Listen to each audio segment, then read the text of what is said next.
Hi, this is Bob Wells here, and welcome to Undercurrent Stories. This is the show where we hear about people's interests and uncover some fascinating stories at the same time. I hope you enjoy today's show. Today's show features international record producer Mark SevenV and international soul music presenter Garry Williams. In the show, we discuss Mark's musical journey. First raised on classical music and big bands as a drummer in his native country of France, Mark's life has been involved in music production in the UK, USA, and other countries where he has worked with many artists. Mark tells us about his own music through his Never Sleep Boy project. The music is uplifting and positive, and NSB influences include soul, funk, disco, dance, jazz and pop. Think Studio 54 in New York of the 1970s. Lots of glamour, discos and parties, if you were around and you can remember. The show also features Garry Williams, who tells us about how he discovered Mark's music through Never Sleep Boy and how it fits perfectly in his world-renowned international soul show. But before we go to the interview, let's listen to some of Mark's positive, uplifting music. 2 songs. We've got Endless Love, which features Elisa B and David S, followed by Fly Away With Me Now, which features Elisa B.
Hello and welcome to the show, Mark and Garry. Hello, hey. Bob. Hi, Mark. How are you? Hey, fine. Good. Hey, Bob. Thank you for hosting us. And so I'm very happy to be part of your famous Undercurrent Stories. Well, it's great to have you guys on. You're both international, doing things that everybody loves. So it's really great to have you both on. That's an absolute pleasure. Thank you, Bob, for the invite as well. You know, as you just said, we're passionate about it, the 3 of us, and we'll have a chat about what makes people tick and what makes people happy. That's brilliant. So just to give listeners a brief introduction, can you both tell us how you became interested in music to kick off, please? Shoot first, Garry. Mm-hmm. Yes, yeah. I started. Well, it really goes back to my family, Bob and Mark. It is one of those where there's music that runs right through your family. And my grandfather could play musical instruments. My mother always had the radio on. She was a member of the operatic societies and choirs. And so when I was growing up, there was always music in the house. If my mother wasn't singing, there were songs on the radio. And I listened to quite a diverse section of music when I was young. And of course, when I went into my teens, you sort of latch on to people who were dressed the same as you, perhaps, and had the same taste in music. And I had quite a wide group of friends who suddenly introduced me to, I introduced them actually to the Four Tops. And they suddenly then became interested, and I was interested in their musical taste, which actually was soul, funk and some jazz. And we started listening to early Earth, Wind and Fire albums and Donald Byrd albums, and Parliament and Funkadelic came on the scene, the Isley Brothers, of course, and Brass Construction, Barry White, all those bands we were all interested in. There was a sort of a dress sense as well that went alongside it. And so a lot of my friends would dress the same.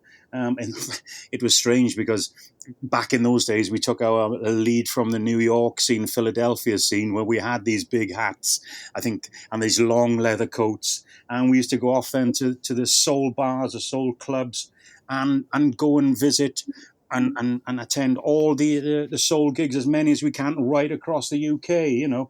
We talked earlier, I think, Bob, about Barry White. We'd travel to Birmingham from Wales, or we'd go up to Blackpool, or we'd go anywhere to see these American acts, because we all had a love of soul, funk, and jazzy tunes, really. And then from there, of course, I've always played it. I loved the vinyl, bought the records, and an opportunity came up. I thought, no, I've got to share my passion now, because you get older, your friends go in different directions, you keep in touch on Facebook, it was never the same.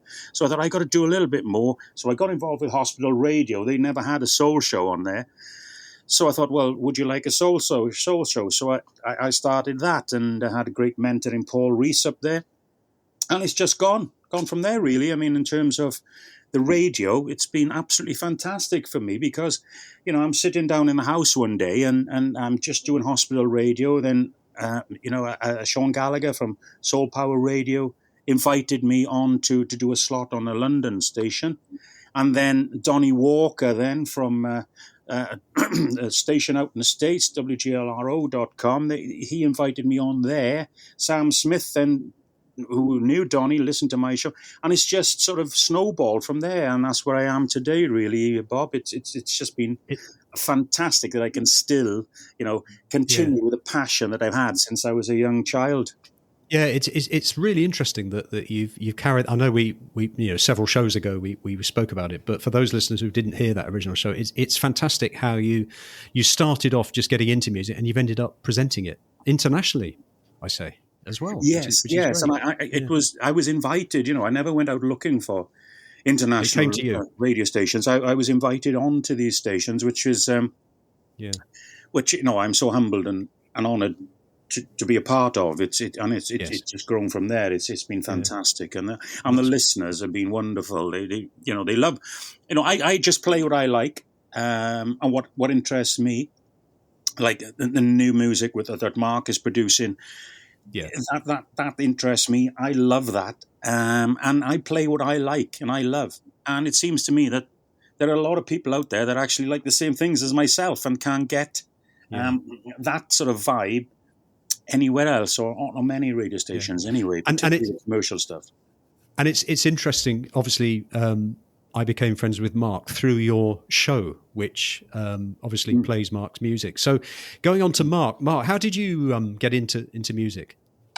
Well, I mean, first of all, how about you, Robert? How did you get into music? You want to ask me? So this is the first question I've been asked on one of my podcasts, which is fantastic. So how did I get into music? Well, I always liked music as a kid growing up in the 60s. Never really bought any or anything. But I do remember as a very young child, my grandmother and granddad had one of these record players that you used to have to turn a handle on. Wow. And then you put a steel needle in, and they had some really old 78s, and they had the William Tell Overture. Wow. Yeah. And I remember, and I've been told since then, that I used to put this record on and on and on every time, keep putting it. And I used to get fed up with it. But I loved it. I loved the power of the music. I think that's what it was. And then I remember the early 70s. Again, not particularly into pop music at the time, but I remember hearing T-Rex and Get It On and thinking, that is a nice sound. I like that.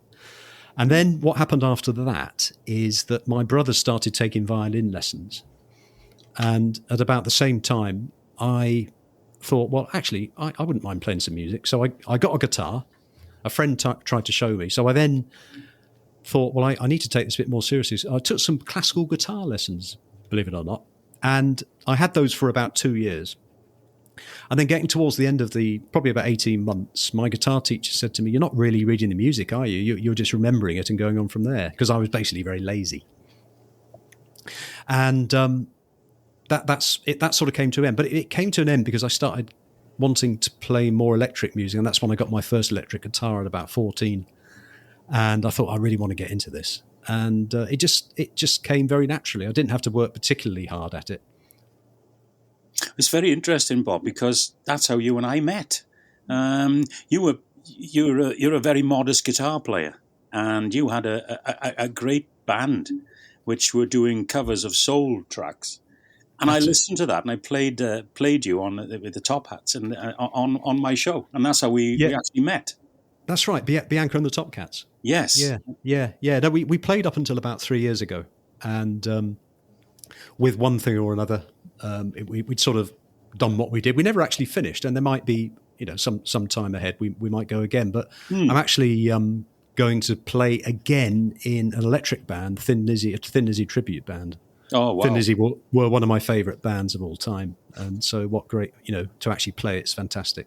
Yes, that would be great, Bob, to get back on the stage playing, because I've heard you play and you're an accomplished guitarist, and it'd be great to get back and doing something you love.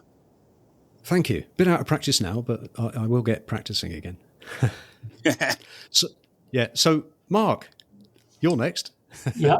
Okay. So first of all, it's an incredible connection that all the three have, because Garry and you, Robert, met through your band, Robert, and then he played your music on his shows, and then after that, Garry has been listening to the stuff I'm doing, and he started to play my songs, and then after that, through the relationship that Garry had with you and myself, here we are, the three of us, just having fun and good memories about how we started.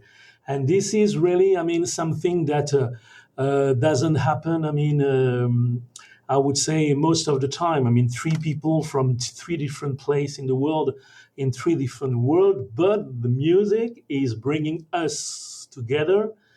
And that's, for me, something that I will never forget, because you think that because, as myself, you have been in the music biz, for such a long time, that most of the time, people in the music biz, they talk together, in a very free way, like we are doing right now. That's not necessarily the case. For listeners who... Mark mentioned that we're all in different locations. So I'm recording from England. Garry, you're in Wales, and Mark, are you in Monaco? Yeah, absolutely. Yeah. So at this very moment in time, I'm on holidays, and I'm in Corsica Island. Oh, in Corsica, lovely. Yeah. And how's the weather in Corsica? Yeah, well, so far so good, and we're going to have probably, 1 week more of Indian summer, and we're going to just, have fun, just as we say in LA. The summer breeze is going to hit us until, we ended up being fed up with it, which is, not the first thing that it's going to happen in the next few days, because there is some nice place to visit and some parties, to have, for at least 1 week. Yeah. So you've always been into music, Mark, obviously.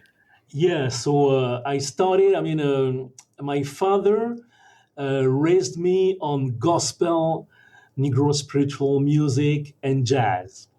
When I was, I remember very clearly, I was really so, I would say, moved by all the gospel music. Yeah. And that some, I would say, days by listening to, all the lyrics on these songs and of all the music from the Mississippi Delta and all that, I was a little bit sort of getting emotional about that. So that was really my first step into music.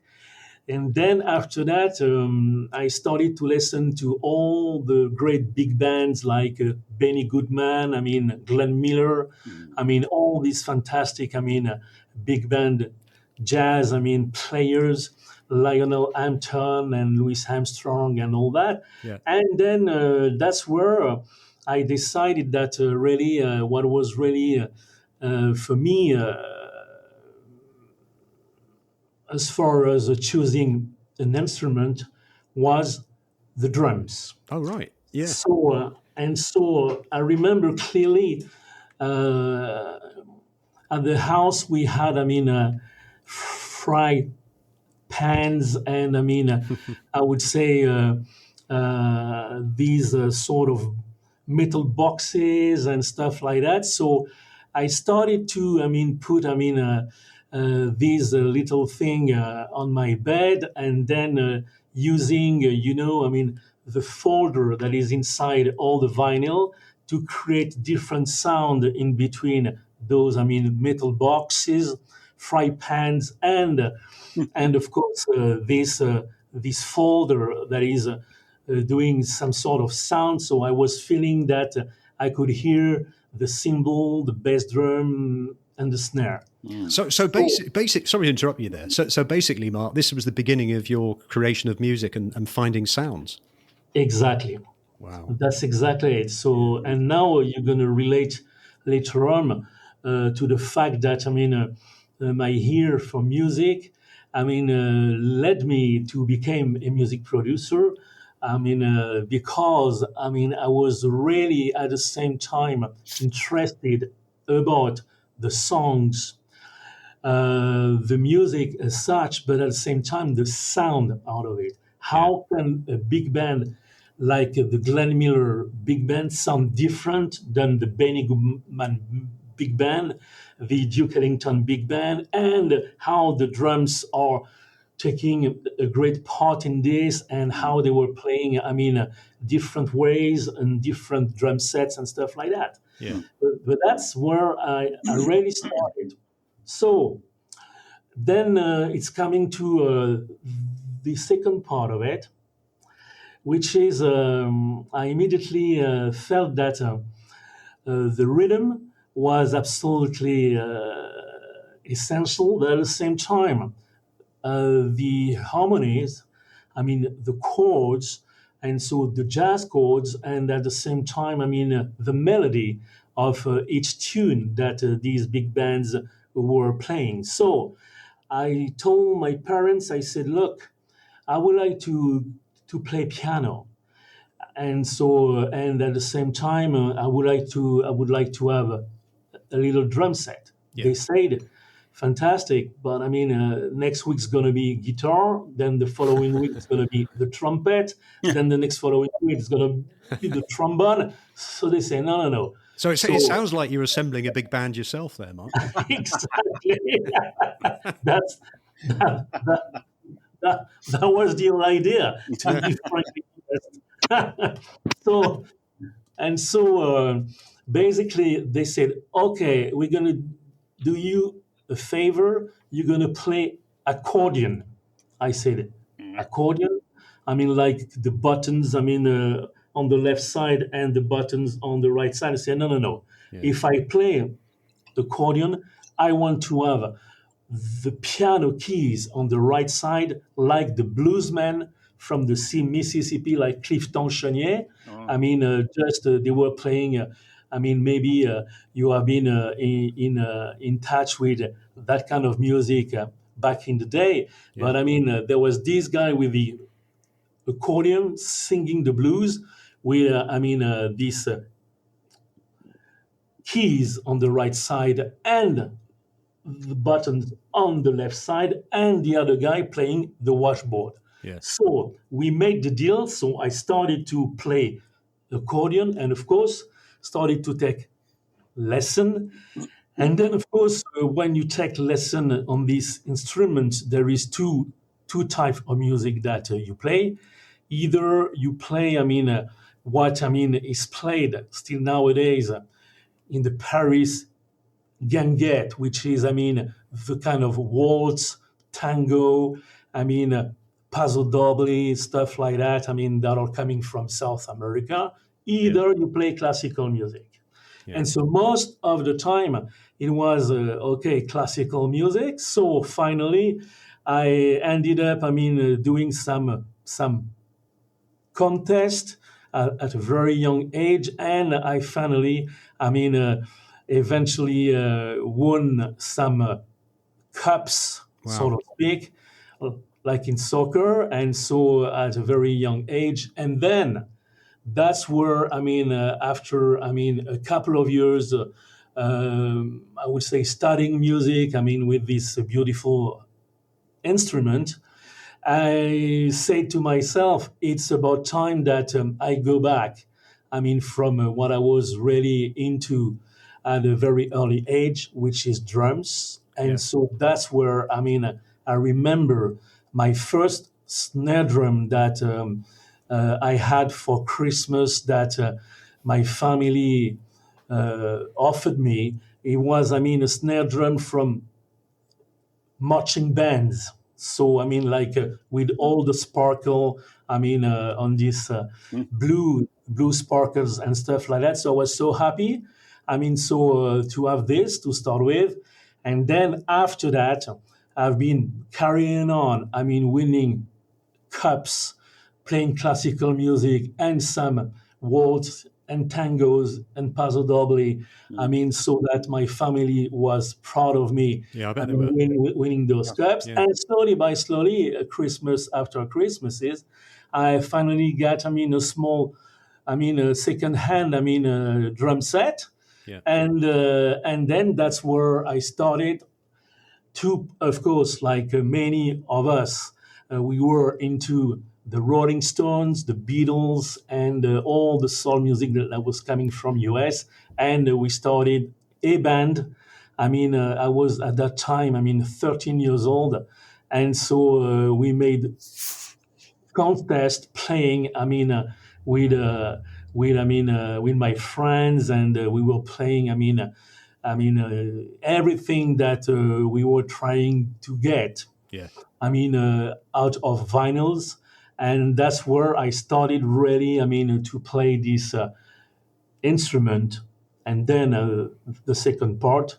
If you have any more question on that, is when I entered. I mean, the classical conservatory of music. I mean, to train myself properly. Yeah. I mean, in classical percussions. So did you go to a school that specialized in music?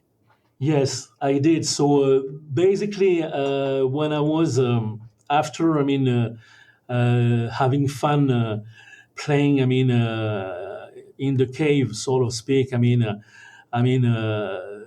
With my friends. So I started to do gigs. Yeah. I was quite young.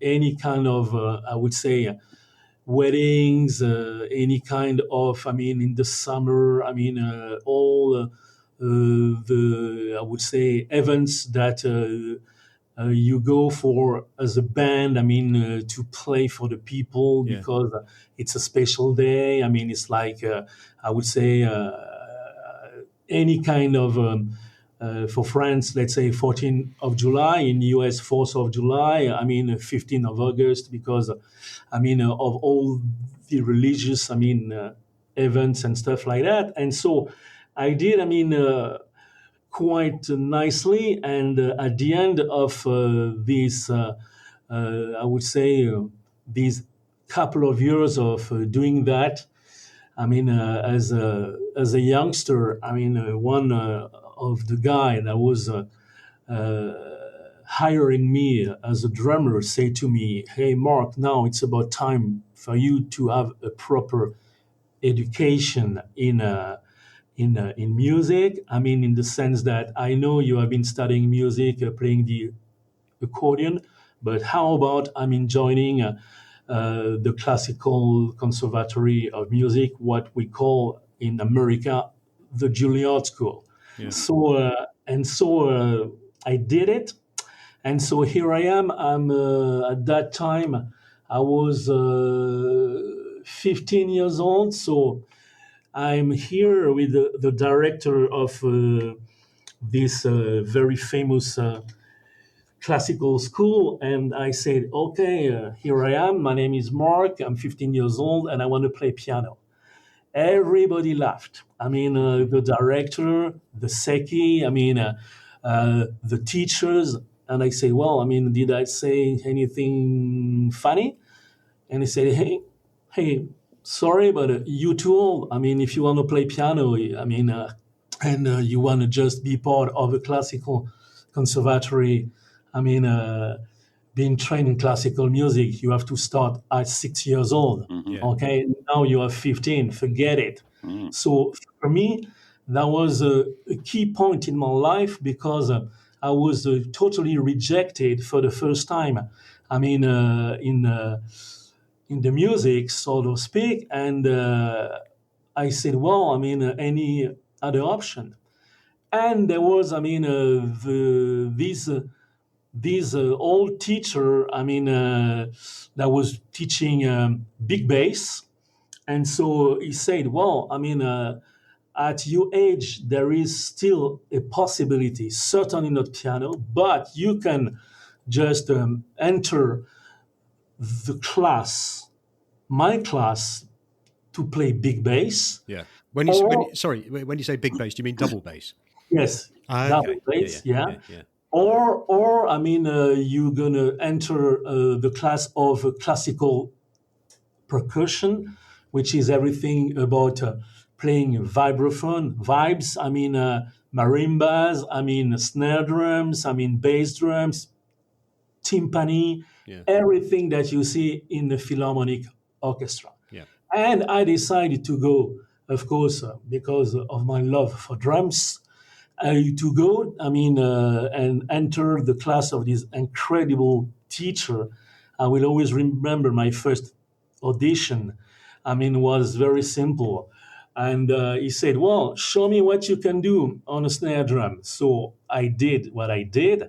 And so it was everything about playing, I mean, loud and syncopated because of all the stuff we were playing in these bands, which was, I mean, anything in between Stevie Wonder, Sweet and Fire, Chicago, Blood, Sweat and Tears, and you name it. So, and at the end of that, he said, this is good, but there is another way to do it. And from that day, I will always be grateful to that man, because instead of saying, stop the noise, let me show you how you can do really, I mean, playing, I mean, a nice way, being a really PPP, as we say in classical music, piano, piano, piano, which is very softly to then after that, very loudly. So if that guy wouldn't have said that to me, saying, this is very good, but at the same time, there is another way to do it, I wouldn't have been able to became, after, I mean, a couple of years, I mean, first prize at this classical, I mean, Conservatory of Music in classical percussion. Yeah. That led me after to enter the highest level that you can go for, because at that time I felt in love with the vibe, the what we call the vibraphone, Yeah. because of all these great, I mean, jazz players on vibraphone. And this very moment in time, this fantastic teacher, he said to me, hey, let me tell you something. Now you have the level to do whatever you decide to do. I mean, to become a player in a symphonic or philharmonic orchestra. Yeah. But you have to know that there is many violin players, many cellos players, many violas players, many double bass players, but there is only 4 percussion players, 2 that are resident and 2 that are just suppleants. So in other words, I mean, the only way you're going to be able to have a place to express, I mean, what you were taught, because you are now first prize, I mean, blah, blah, blah, conservatory classical music, you have to know that there is 2 ways to have a job in a symphonic or philharmonic orchestra. Either, I mean, you wait until they're retired. Yeah. Either you just, I mean, find a sniper and pay him to kill them when they go out at a certain time out of the opera house. Yeah. So your chances to have, I mean, at a young age, I mean, a place, I mean, really, I mean, a seat in a symphonic orchestra or philharmonic orchestra, even though you are first prize. Yeah. I mean, blah, blah, blah. It's very, very tiny. So he said, now you have a second option. You can become an orchestra conductor because you have the level for that. Yeah. And so then I decided to go for that, and so enter. The most difficult class. That can be done. Because you have all the best of the best of the best, like Top Gun. Sorry, for the movie. Mark, traditionally, would a conductor be a violinist? Is that how they got the the conductor stick? Well, an orchestra conductor could be a percussion player, a piano player, Right. or a violin player. Yeah. But it depends of the talent and the excellence of your craft or your own instrument, Yeah. and on top of it, your understanding about the entire orchestra and your own vision and your own way to direct. A band with 150 people in there. So you have, special courses at the same time. The exams are so difficult, but I finally entered this class with an incredible, conductor that was himself a violinist, and so and then I got into it like really, really. Seriously. Involved and really working very hard. To be able to, just stick my head out after, because we were, 15, only 15 were, Wow. casted to be able to become, an orchestra conductor. So, And then, so you had a great grounding in music at a very young age, and that's obviously laid the foundations for what you do now, in terms of Absolutely being able right. to understand all those different instruments, all those different sounds, the conducting part of it. So, I think the story about your getting into music is absolutely fascinating. You should write a book about it. thank you. I don't have the time for that, but maybe. Well, I suppose the other thing to say is, if we fast forward to your career in what I would call pop music or soul music or contemporary music, in that bit in between, did you more or less have a continual career in music, or did you do any other things? Yeah, so thank you for asking. I barely speak about, my background in classical music, because most of the time it doesn't interest people, because the classical music, they think it's sort of a special gender. But then after that, they think, it's a special word, which it is. So when after 1 year, in this class, I had, a second, I would say,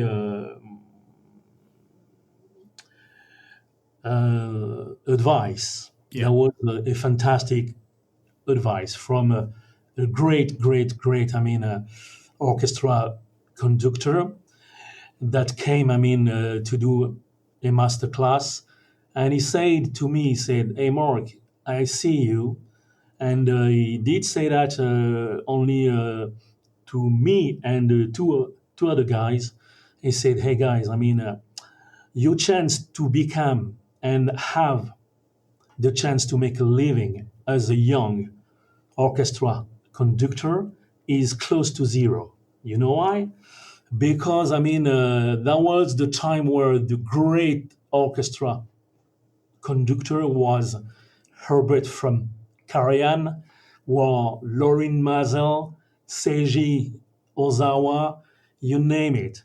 So these guys were, anything in between, I would say, 40 to 60 years old. Yeah. And they were, the conductors of the Royal Philharmonic of London, the New York, etc., the Los Angeles, etc., the Berlin Orchestra. So for us, we would same story as hiring, a sniper to kill them when they just go out from the opera house, brought me back to the advice of my teacher on classical percussion. And so that's where, I went back to talk to him, my first teacher, and I said, any ideas? He said, the only thing that you can do now is become a studio player, a studio musician. And that's what so I did. that was your sort of introduction to start thinking about the studio. Exactly. And then I became a session player, on drums. And then after that, after a couple of years doing this, I had the chance to do an audition for the Berklee School in Boston and the Musician Institute in Los Angeles.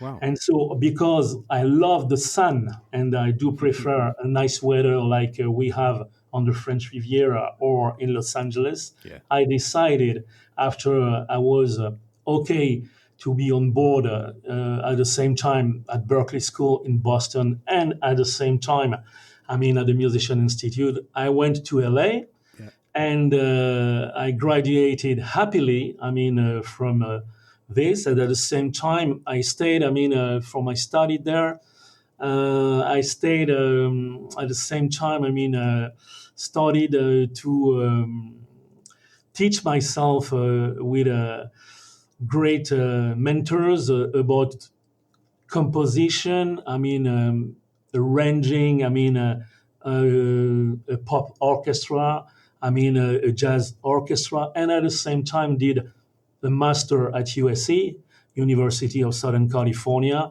a master in music business. So in other words, the Americans, they taught me everything. I would say the classical.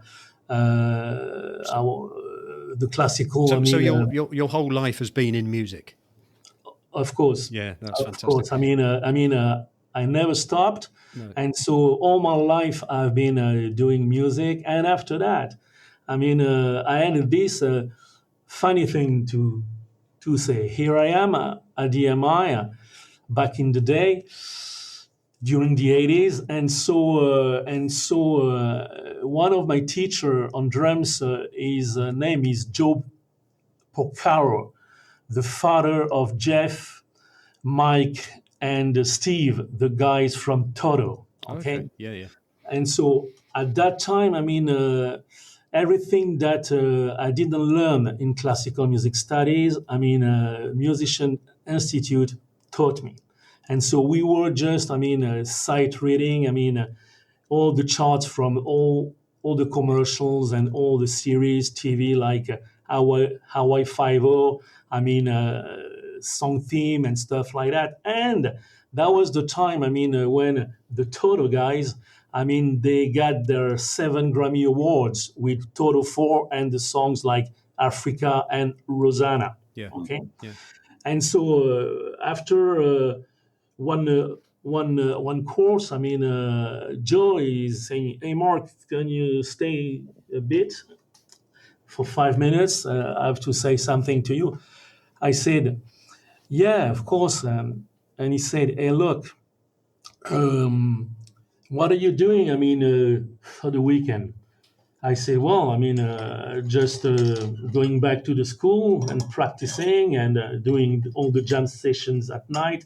He said, "Well, if you have 5, bring a pack of beer. We are doing a barbecue at the house."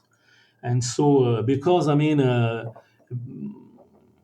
even before I entered a Musician Institute in LA, I was a big fan of Jeff playing, the way he was playing the drums, and the other one was Bernard Purdy. And so at that time, when I did subrent my flat, before going to the States, I had the chance to, find a woman that was looking for a flat and at the American school in Paris. And so, while at the time I was a session player, and so I was just overwhelmed about, what she said to me. She said, "Look, you go to LA. Here is the list of all my friends.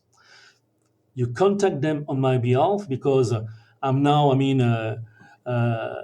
the ex-woman of wife of Warren Zevon, and we all know who is Warren Zevon, and the godfather of my kids is Jackson Brown."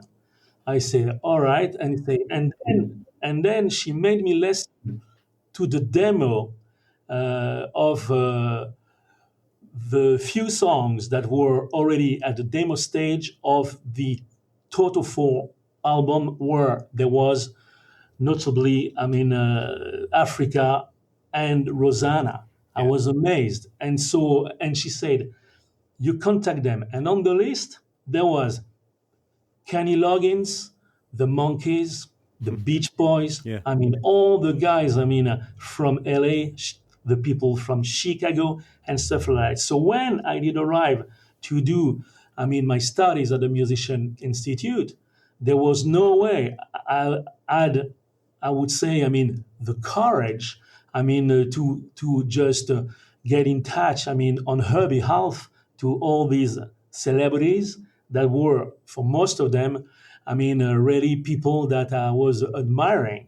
Yeah. And then that day, when Joe Porcaro is saying, "Bring a pack of beer," I did it. And that day at the barbecue, there was all the Toto people, there was all the Chicago people, Blood, Sweat and Tears, Kenny Loggins, everybody was there.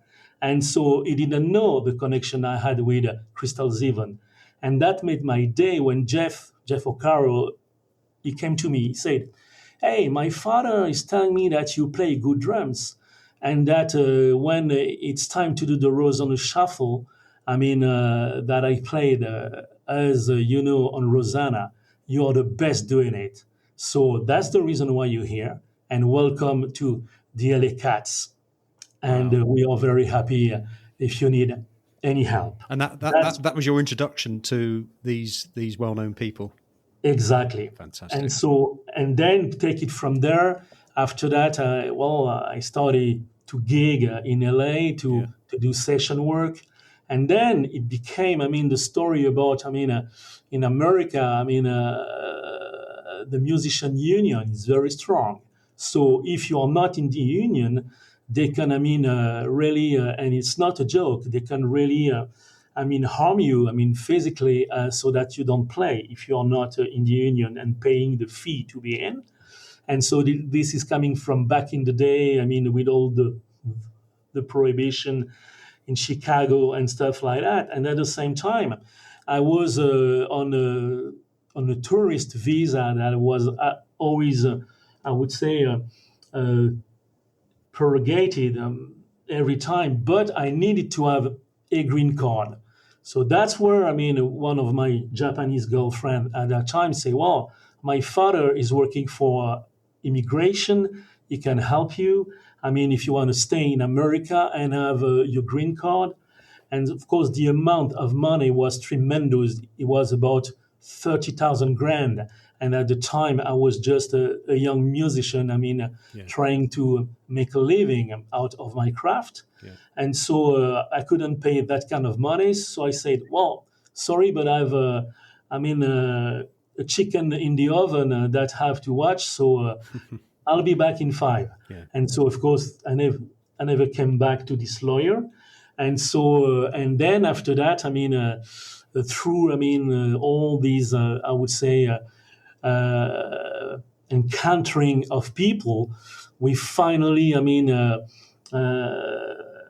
with one of the band that I was playing for, a top 40 band, and we were gigging here and there and everywhere. And so at the same time, there was this girl, and she said, she was a guitar player and in another band. And so one night she said, "Well, if you marry me, you're going to have a green card. It's going to cost you this, and then after that, everything's going to be all right.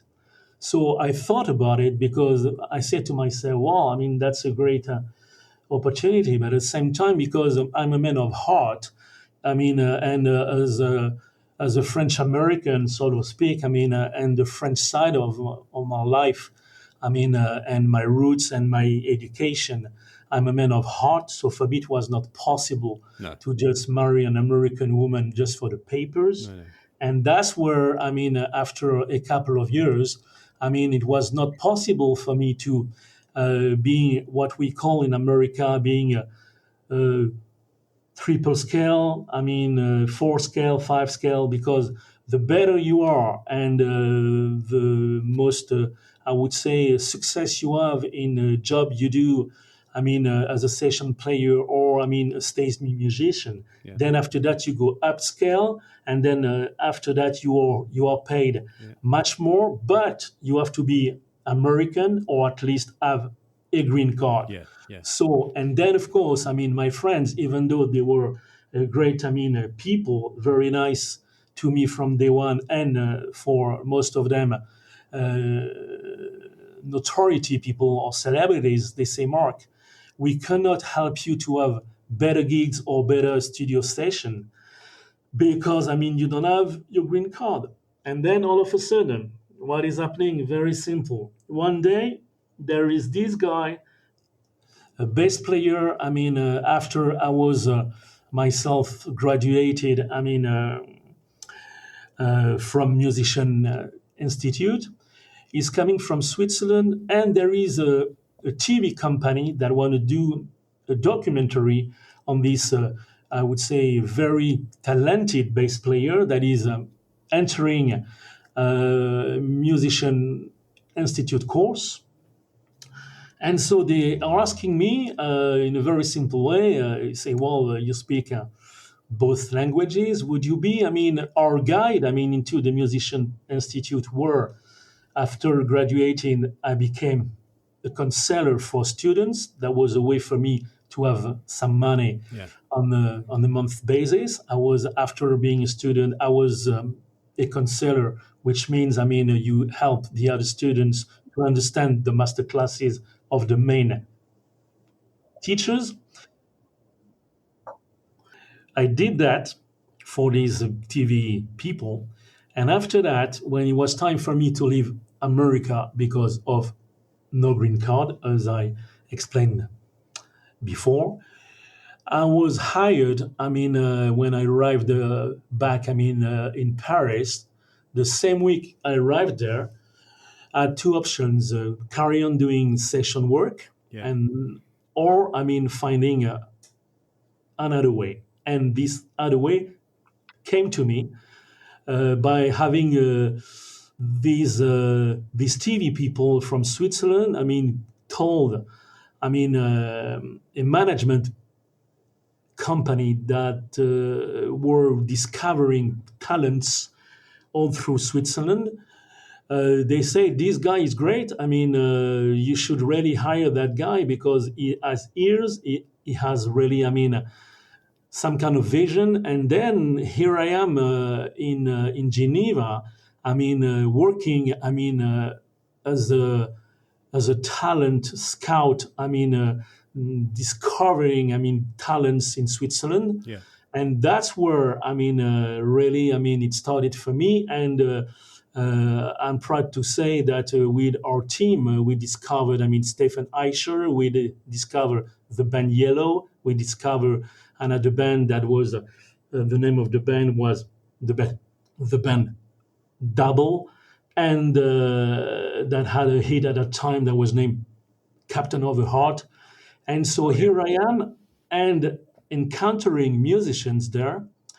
One day, I'm in a club in the German part of Switzerland, and there is these incredible players.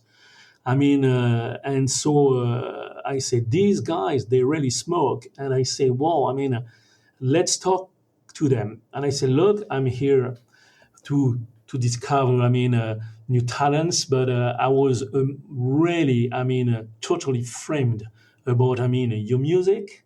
I mean, the way you play, and that was the era of what we were calling back in the day the FM rock. I mean, Yeah. everything that has been done during the 80s. So, Yes.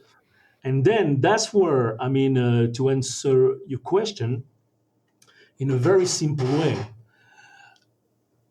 I was just very, very, very happy. I mean, to make the connection because they asked me, well, we need a new drummer.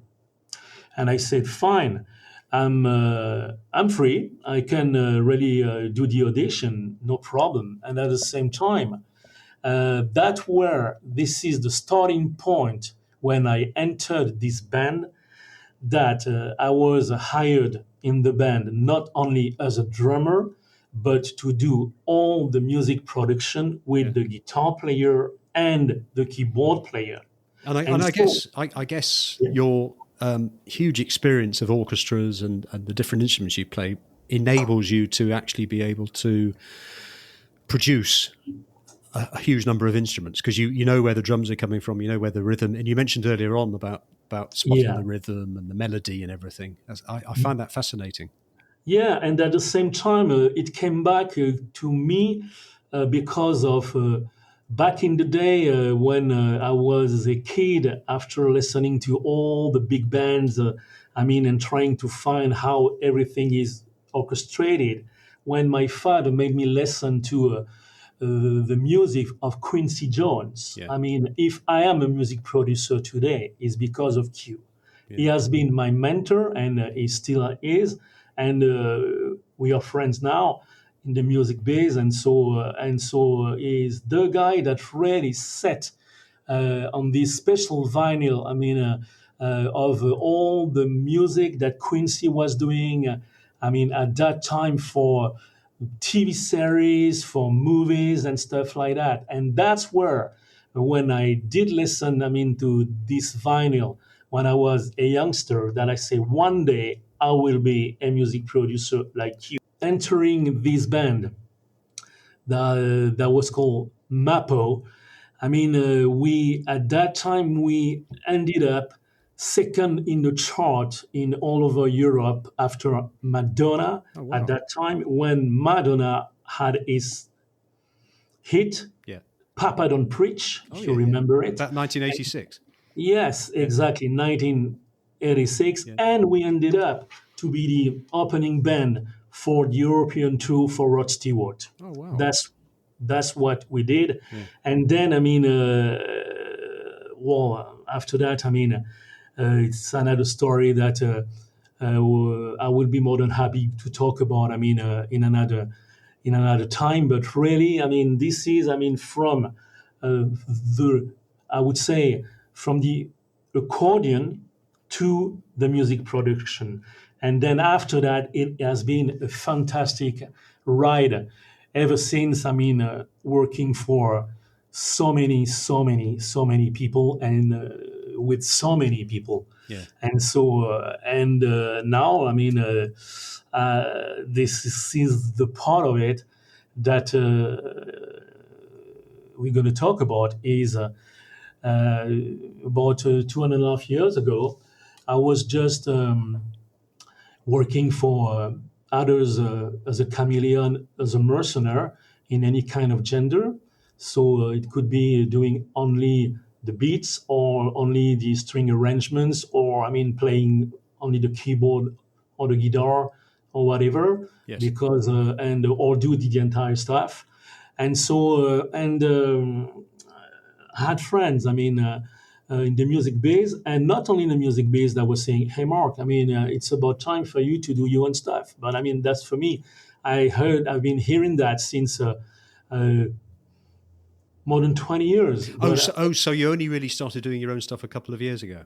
yeah, Right. absolutely. So, Yeah. and so, because when you work for the others, you don't have the time to do your stuff. I mean, it's a, it's a, like a, it's a classic. Yeah. And so, and then I was saying, yeah, okay, another time. And then because you are overbooked all the time with work, the only thing you want to do when you have a little break working for the others, you just do something else than music. You don't put yourself in a situation to, go to the studio and do your own stuff because you are fed up.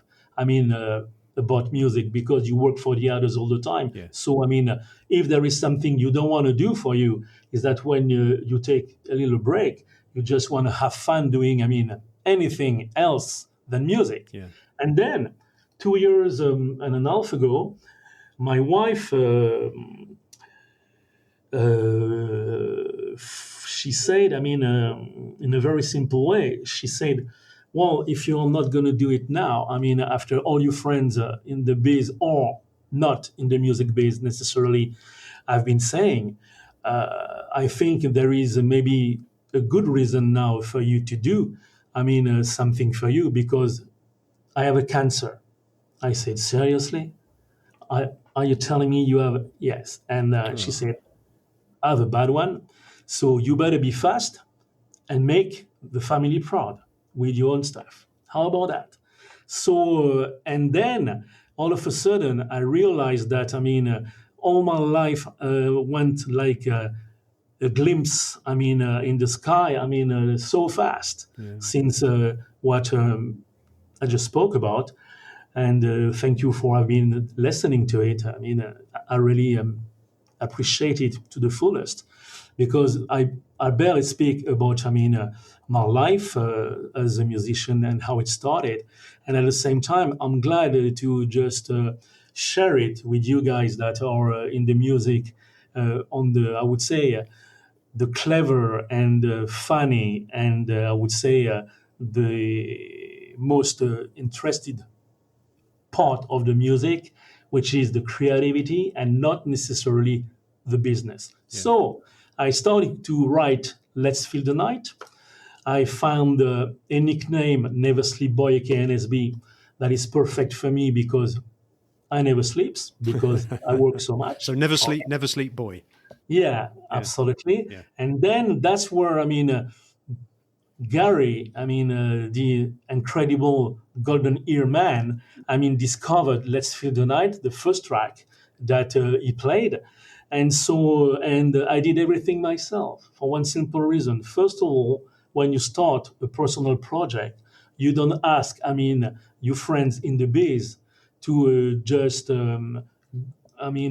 get involved in a project that you don't even know where you're going yourself. Because at the end of the day, it could have been a total flop.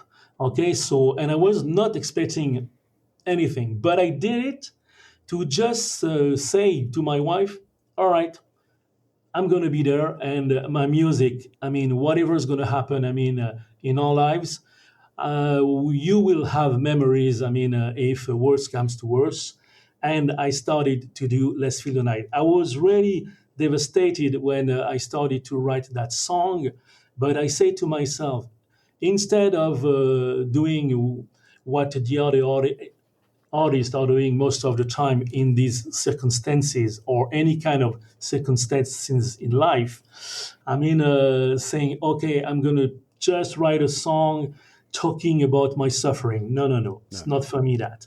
I said I'm going to do the other way around. I'm going to try to make the most happy song that people can relate to because, with all the respect I have for all the artists that are talking about everything that is wrong on this planet on an everyday basis in their songs. I have to say, listening to your songs, they are, and I'm sure Garry will agree with me, they're very, very uplifting. Yeah. Thank you so much. Thank you so much. I really appreciate these comments from you guys. Well, I know what you're saying about people who write songs with all the things that are wrong in the world. It's very easy, isn't it, to take some melancholy chords in minor keys and come up with something sad and everything. But actually, you said it. But coming up with something that's I didn't say it. No, you said it. something more uplifting and sparkling, I think, is harder to write as well. Absolutely right. I'm so glad that, but you said it. I didn't say it. But really,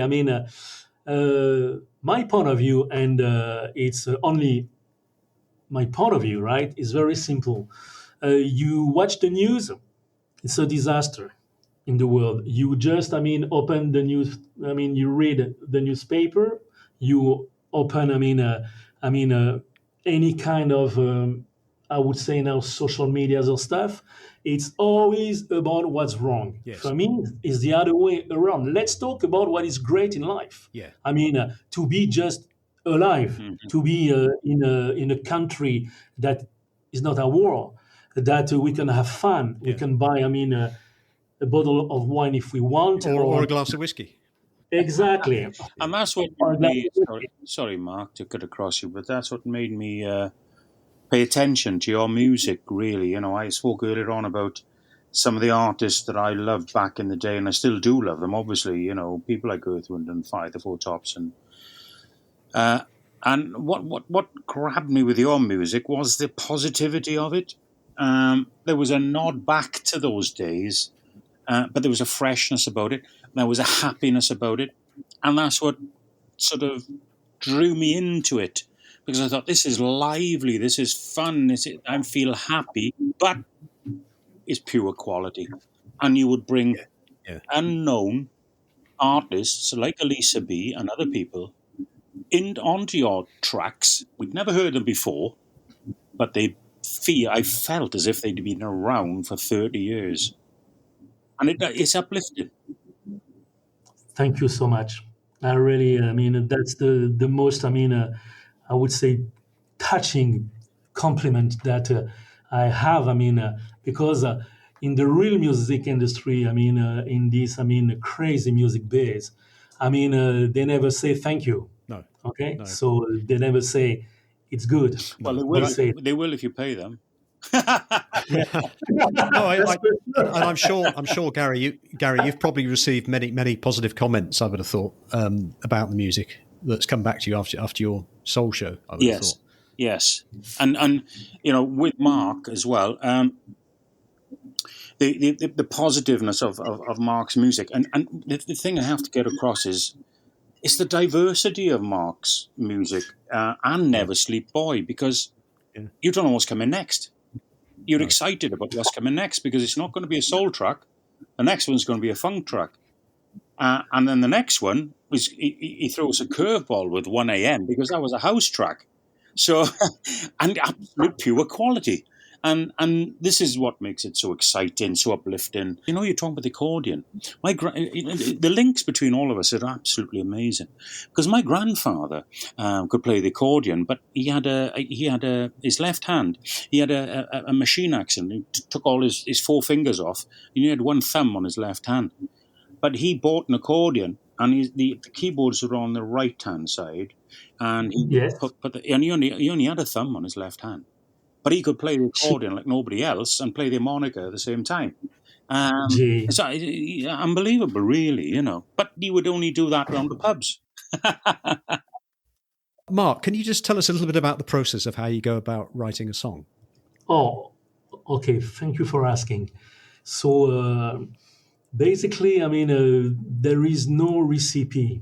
Sometimes, it's only, I start with chords on the piano. Yeah. Sometimes it's the melody that is coming to my mind. Sometimes it's a drum beat. Sometimes it's a bass line. Whatever I take. And you could be sort of walking in the town, or you'd be walking in the country, and something comes to you, does it? Absolutely. And then what you have to know is that you are not necessarily touched by the grace of the universe, all the time. So that's the reason why. Most of the time, the pro songwriters, they are just, on their piano or on their guitar or in the studios, 8 hours a day trying to find ideas. It's a full-time job, because out of all these hours of work, it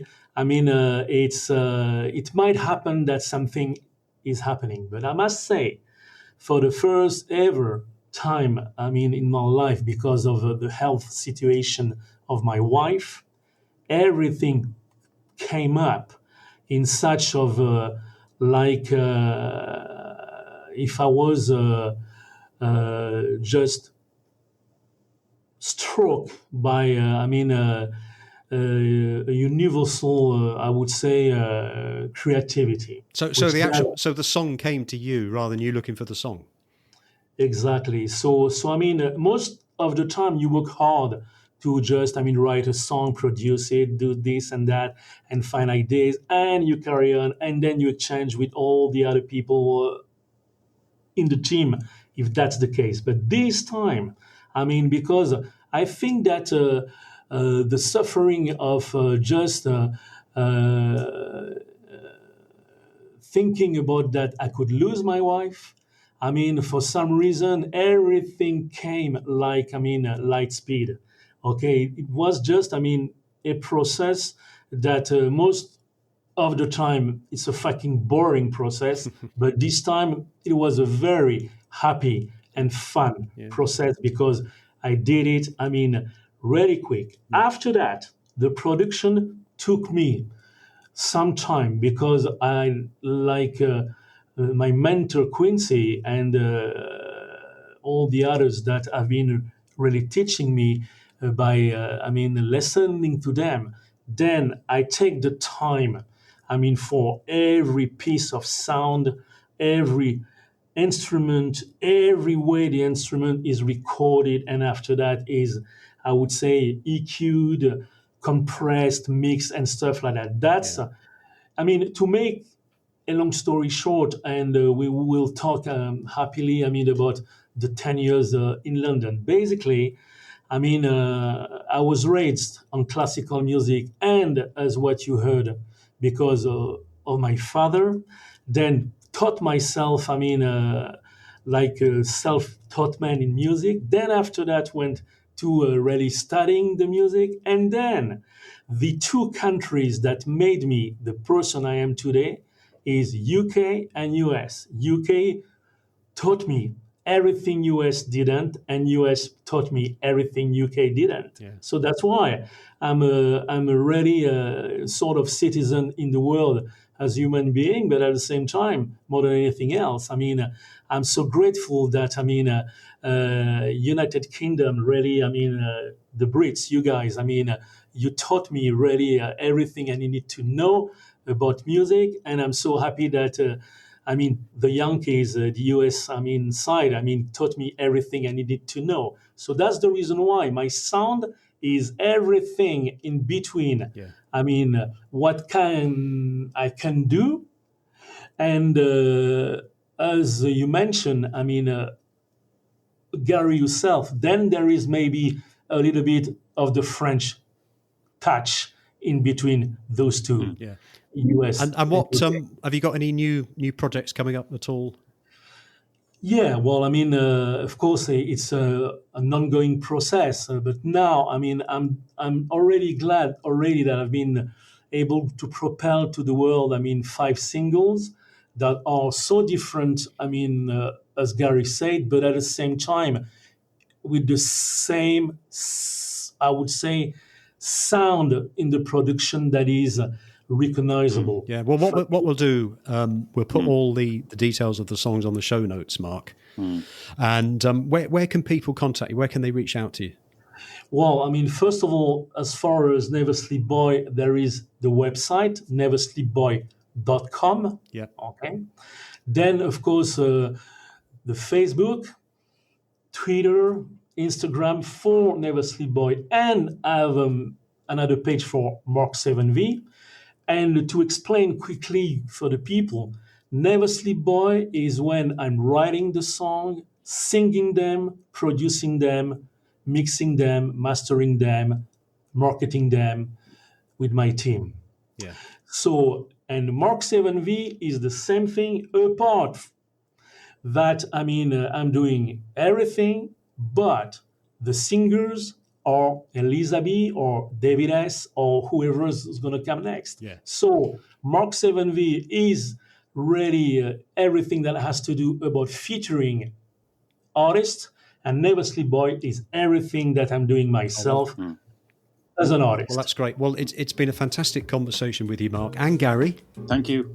Thank you. And it's Thank you, great Bob. to catch up again. And I can't wait for the next interview that we do. And like I say, I'll put everything on the show notes so that people can hear the music, and I'll put the link to your show as well, Garry, as well. Thanks very much, guys. I'll speak to you later.